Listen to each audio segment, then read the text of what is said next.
So in this short video I'm going to show you how to factorise some quadratics where the term in front of our squared term has a coefficient greater than 1.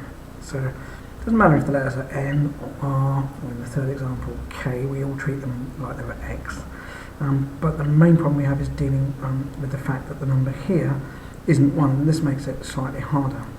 However, you may look through each term and realise that you have a common factor, and the common factor here is in fact the 6. So if we take the 6 out, which is a basic algebra technique, then we're left with n squared minus 3n minus 4 equals 0.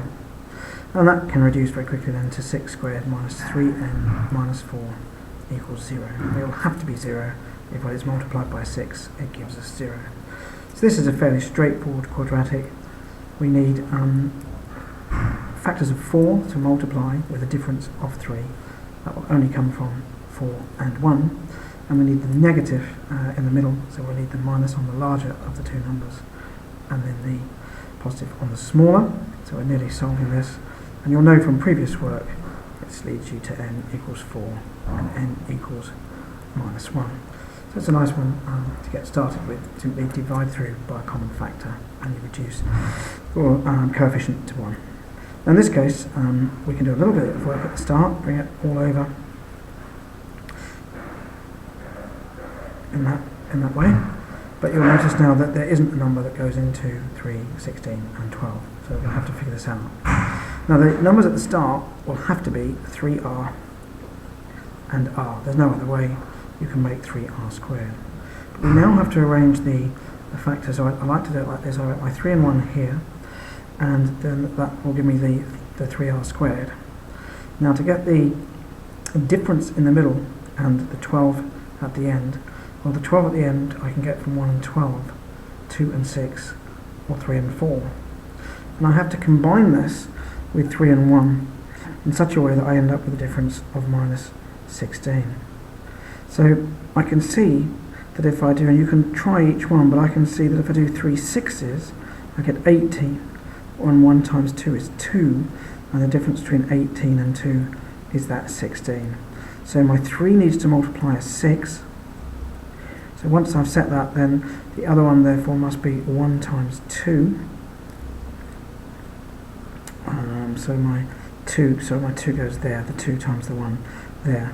And I need minus 16, so 3r times 6 must give me minus 18, and then a plus 2 there. So the plus 2 times minus 6 gives me minus 12. The 3 and the 3r times minus 6 gives me minus 18. In fact, it's quite a good idea just to multiply this out to show you it does give me what I want. 3r times r gives me 3r squared.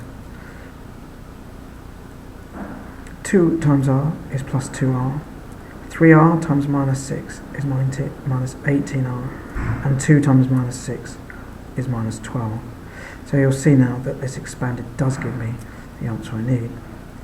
So finally then, if we take our factorised form to get the answers, this is easy. R will equal 6. If you're not quite sure what to do with the other one, set 3r plus 2 must equal 0.